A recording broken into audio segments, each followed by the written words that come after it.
આજે તો ગયા ચાલુ વરસાદમાં કરમનાથ દર્શન કરવા। હેલો મિત્રો, સ્વાગત છે મારા નવા મિની બ્લોગમાં। આજે છે સ્કૂલે રજા એટલે સવારના તૈયાર થઈ ગયા અને આ બીજી કોરથી વરસાદ રૂકવાનું નામ જ નથી લેતો। પછી તો આપણે જઈ લીધું આપણું થોબડું કાચમાં। પછી બનાવવાનું ત્યાં કરી એટલે બનાવી નાખી એક રીલ બની રીતે તો ભૂખે લાગી ગઈ એટલે વૈયા ગયા હું ને મારો ભાઈબંધ નાસ્તો કરવા। પછી તમે પોગી ગયા નાસ્તાના સ્ટોલે અને પબનો ઓર્ડર પણ મારી દીધો। અમને તો અહીંના પબ ભાવે, તમે કોમેન્ટ કરો ને તમને કાના પબ ભાવે। પછી તો આવી ગયા પબ એટલે હું ને મારા દોસ્તર ખાવા લાગ્યા પબ ખાઈને થઈ ગયા આપણે હાલતા કરમનાથ જવા માટે। આપણે જવાનું છે કરમનાથ।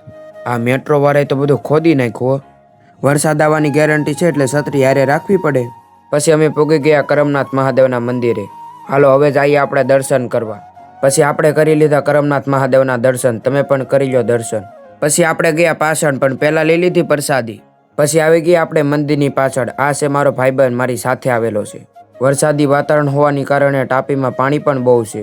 હવે આપણે જવાનું છે ઘરે, તો હાલો આપણે જઈએ ઘરે। પછી હું ને મારો ભાઈબંધ થઈ ગયા હાલતા અને કરમનાથને કહી દીધી અલવિદા। પછી આવી ગયા આપણે ઘરે। તો આજના બ્લોગમાં એટલો। તમને બ્લોગ સારો લાગ્યો હોય તો લાઈક સબસ્ક્રાઈબ જરૂર કરી નાખજો। Bye bye.